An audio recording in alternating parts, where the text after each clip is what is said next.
In 1984, Equity was not a banking giant. It was a struggling building society on the brink of collapse. Fast forward 40 years, it is today one of the most dominant financial institutions in the region, with subsidiaries in Kenya, Tanzania, South Sudan, DR Congo, but to name a few. It built its brand on the principle of financial inclusivity for everybody. But the big question today is, has its sustainability strategy grown at the same pace as its balance sheet, or has sustainability been left behind? Welcome to Breaking Down Sustainability, and in this episode, we'll be breaking down Equity Group's annual sustainability report, which was published in October 2025, but covering the period 1st January to 31st December 2024. So what does the report entail? At the onset, it begins by showcasing an overview of which entities make up Equity Group Holdings, together with Equity Group Foundation. It further goes on to highlight the reporting guidelines that have been used in preparing the report. Notably, the report reflects the organization's voluntary and partial early adoption of the International Sustainability Standards Board standards. This is the IFRS S1 and S2 reporting that is soon going to be mandatory for institutions in the country. Further, the report also draws from other guidelines and standards, including GRI, including also TNFD. This is the Task Force on Nature-Related Financial Disclosures. Also, it relies on the ESG Disclosure Manual by the NSC, among others. Further, the report goes on to highlight that it has applied the principle of double materiality. This is whereby materiality is considered for both financial materiality and impact materiality. This is to say, how are the ESG considerations affecting your balance sheet, your financials, and also what is the impact of your ESG activities. So this is the double materiality. It affects both the financial materiality and the impact materiality. Then at the onset also, the report goes on to highlight that there was no external assurance that has been provided in the making of this report. However, it is important, as has been highlighted in previous episodes. We're moving towards mandatory reporting, and mandatory reporting requires third-party assurance. So it is important for these organizations moving forward to ensure that they get external assurance to assure the consumers of their report that the information contained in said report is actually true and reflects what it is the investors are looking for. Also, they've highlighted the SDGs that they are looking to impact.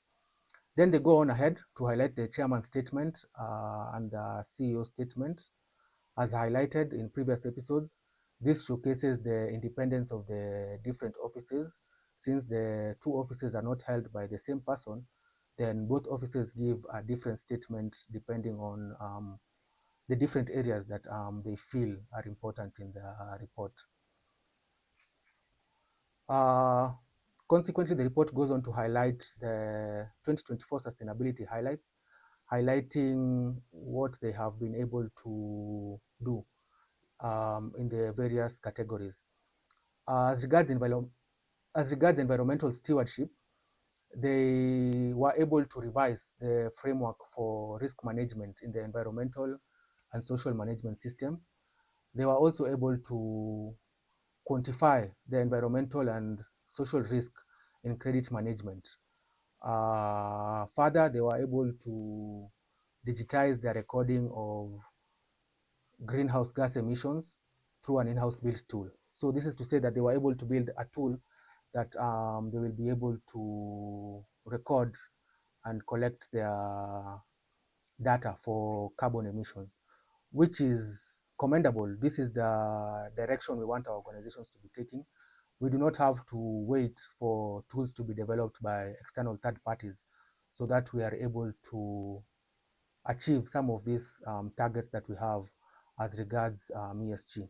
We can also develop for our own selves inbuilt tools that are reflective of our targets, of our metrics, and that are also considerate of the various circumstances that affect our organization.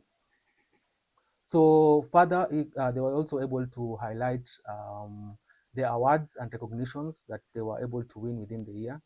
They won several awards and recognitions for their various efforts as regards banking and whatnot. They were actually awarded as the best bank for corporate responsibility, both in Kenya and in Africa. As regards integrated reporting, they were position 3. Also ESG reporting, they came position 3. This was the FIRE Awards in 2024, Sustainability Awards in 2024. So as you can see, they are actually not the best, but they are doing quite well, quite commendably as regards reporting and ESG and governance, which is the directions we wish not only our financial institutions, but also other organizations in the country to follow. Because sustainability and ESG is not just something that affects the financial institutions or institutions in the financing sector, but every organization should be looking at sustainability. How will they be able to ensure that their operations are sustainable in the long term? As you're well aware, recently we had Cocoa networks that were forced to shut down and are currently under administration. This can be said to be a failure on sustainability because they ought to have diversified their source of revenue, so to say. They shouldn't have relied solely on carbon credits. But be as it may, they relied solely on carbon credits, and once they were denied the authorizations to sell the same, then they were forced to close down their operations. So as you can see, sustainability is not something that affects just industries in the financial sector, but also industries across various sectors in the country and in the region. For Equity, their sustainability at a glance, they noted that their customer accounts increased to 21.6 million from 19 million. They also noted a reduction in employees while noting an increase in the number of branches that they had. As for financial highlights, they are noted there. People highlights, they have also highlighted there. People highlights are highlights regarding employees, what they were able to do as regards employees. You can see the employee spend was 33 billion, which is an increase from 2023's 32 billion. Further, also, the women in permanent employment within the group increased to 44%, which is an increment from 41.3% in 2023. They also highlight the carbon emissions that they were able to record within the year and the energy consumptions. Further, they also highlight the social effects, that the social impact that they were able to achieve within the year. So as you can see, they have actually been able to do quite a number of things as regards sustainability, and investors looking at this are actually going to be encouraged because they can see that from the reporting, the group is actually trying to improve on some of the metrics, such as on the employee spend. You can see there has been an increase on the employee spend. Also on issues such as women in under permanent employment, we can also see there has been an improvement. So investors or consumers of this particular report will be encouraged by some of these statistics because they can see that the group is actually doing something to improve on its sustainability, to increase its sustainability targets and metrics. So what were the material topics? As highlighted, every report should showcase the material topics that they were focused on in the reporting period. So for Equity in this reporting period, they highlighted 9 material topics. These include regulatory environment, systemic risk management, footprint and environment, value to society, corporate governance. In addition to the material risks, to the material topics that they were able to highlight, they also highlighted some of the things that they were able to do so as to improve on some of these material topics, such as on risk management. They note that this was able to be achieved through embedding a comprehensive framework that integrates ESG consideration into the core decision-making processes, of which this is the best way, if not the only way, to actually be able to achieve sustainability in the organization. It has to be part of the core decision-making processes of the organization. Because if it is in the periphery, if it is a subsidiary consideration, then you might find yourself considering it when it is too late, at a point whereby your consideration will not really have much effect on your organization. Whereas if you had considered it ab initio in the core decision making processes as part of your core strategy, then you would have been able to, anticipate some of the risks and put in place measures to mitigate said risks. They further go ahead to rank their material matters and their responses to said material matters. What were the high priority areas and how are they able to respond to some of these matters? So which is the best practice? This is how organizations organizations should be able to copy from this. They should be able to highlight their material topics. Then, after highlighting the material topics, show how they ranked their material topics, which were the high priority areas.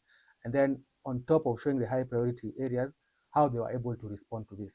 Because investors don't just want to see what your material topics are, they also want to see how you're responding to these material topics. What are you doing to ensure that your material topics are actually being considered and actually being taken care of, so to say. The report then goes on to highlight some of the sustainability related risks and opportunities that the group was able to identify in the reporting period. But first, it gives an overview of the governance structure. What are the reporting lines? What are the board committees? Of note, however, is the sustainability committee.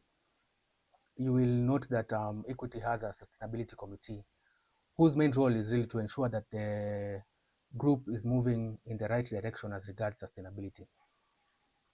Um, this goes to show that sustainability is not a subsidiary consideration, is not a secondary consideration, but really it is part of the group's core strategy. It's part of the group's core business operations.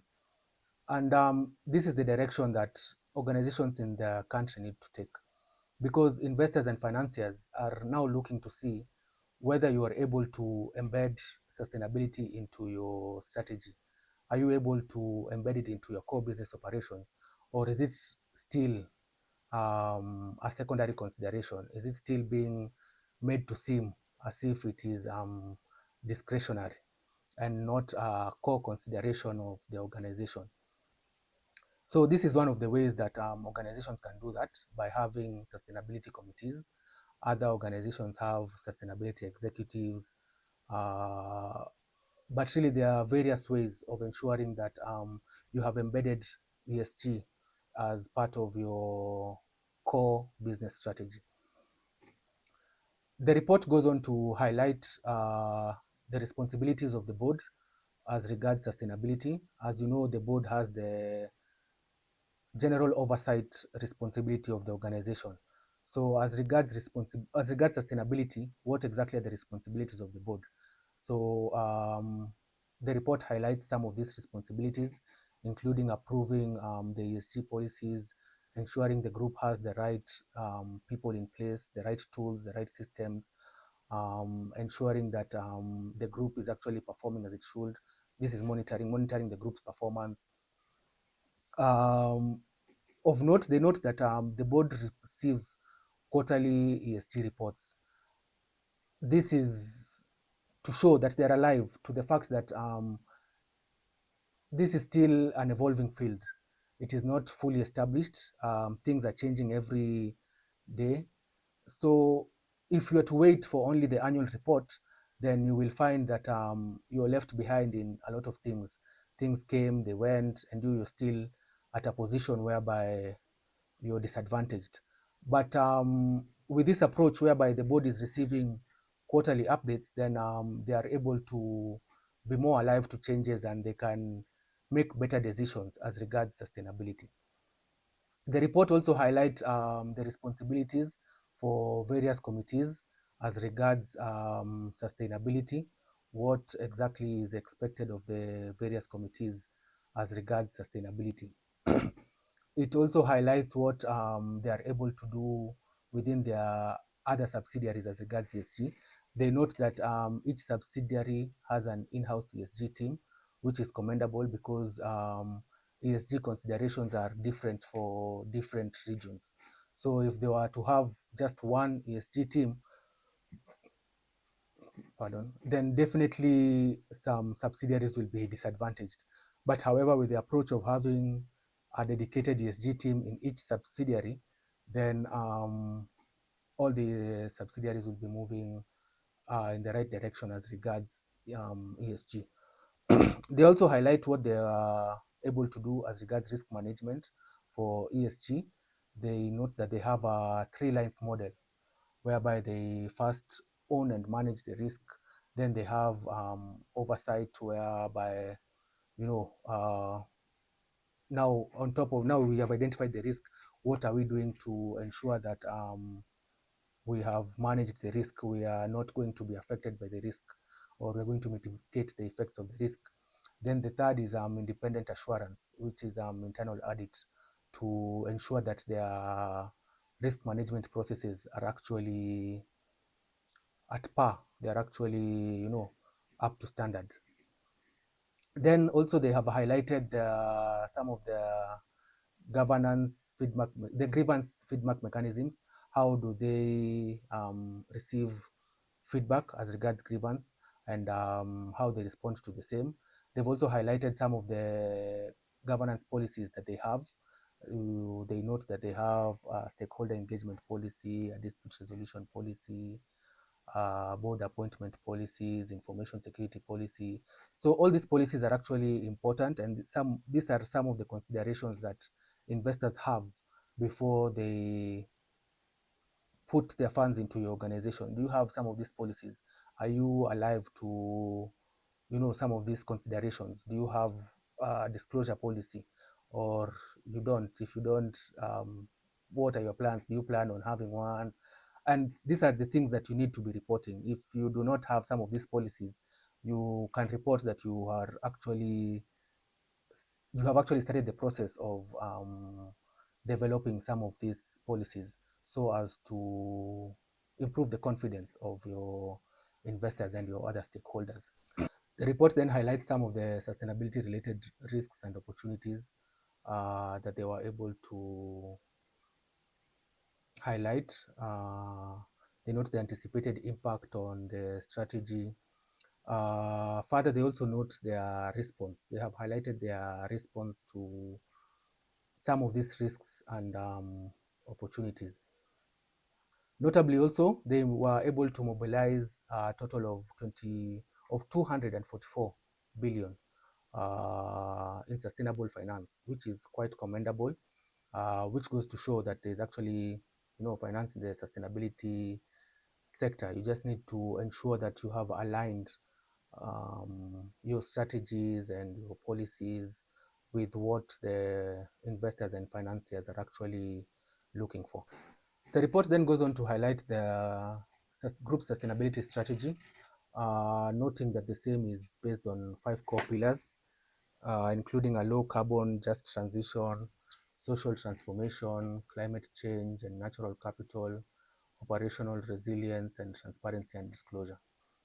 They then highlight also the strategic pillars that speak to their sustainability strategy. The report also points out that the sustainability strategy is also aligned to the Africa Recovery and Resilience Plan, which was developed post-COVID to help African economies recover from the downfall that they had experienced during the COVID.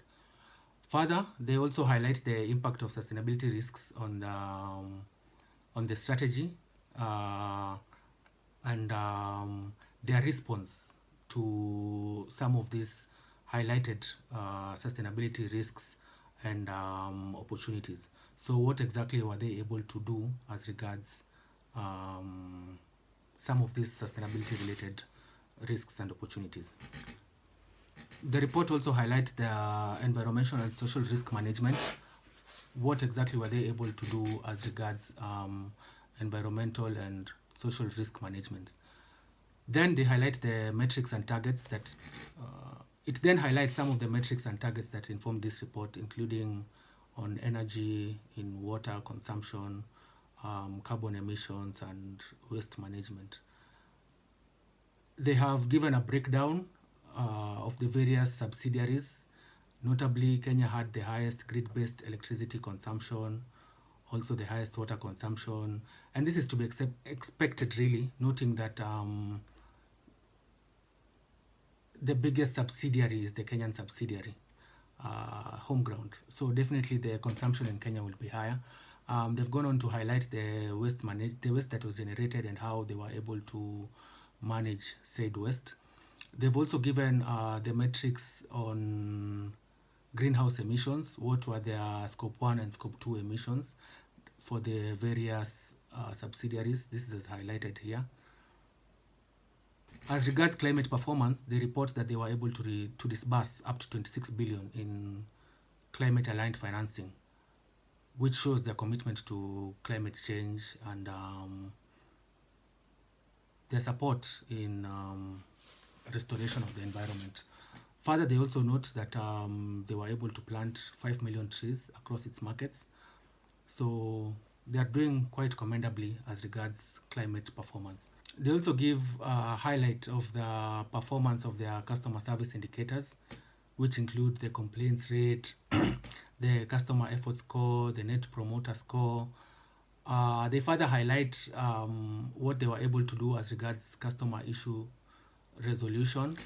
The report then goes on to give a highlight of their staff. As noted earlier, there was a reduction in the number of staff. However, the number of women permanently employed increased from 41 to 44%. So they're actually making steps as regards inclusivity. So they've highlighted here that 56% makes up the male, while 44% makes up the female. So though it's not 50-50, it's still commendable as they're moving in the right direction. They're trying to achieve the 50-50 ratio. So we commend them for the far that they've come. However, there are some jurisdictions that are still lagging behind. For example, in DRC, there's only 37% female representation. So there's still a bit more that they could do as regards inclusivity, but they are moving in the right direction. They have also given information on the total staff living with disabilities, but I believe the same would have been more informative if they gave information of the development in this regard. That is to say, how many staff were living with disabilities in 2023, how many are living with disabilities in 2024, is there an improvement, is there a reduction? This has been conveniently left out, but it is important to showcase some of these things because these are the things that show that you're actually putting in effort as regards ESG, as regards inclusivity. The report goes on to highlight what they were able to do as regards employee wellness, also what they were able to achieve as regards career development and training for the employees. Also, it highlights on talent management and on performance management. So they note that in 2024, they were able to transition from a manual to a fully automated performance management system, which is quite commendable. It shows that they are actually, putting in effort to ensure that their performance management is at par. They then go on to give a breakdown of the activities that they were able to undertake under their Equity Group Foundation. Notably, they have various pillars. They highlight the various funds that they were able to raise under the various pillars. So these are the programs that are available under the Equity Group Foundation. These are the programs that they undertake to ensure that they're actually doing something on the S of ESG. The penultimate section of the report then goes on to highlight what they were able to achieve in ESG in the various countries. So it starts with our motherland, Kenya, what they were able to achieve as regards ESG. These were the key sustainability metrics as regards environment, women and youth empowerment, financial inclusivity.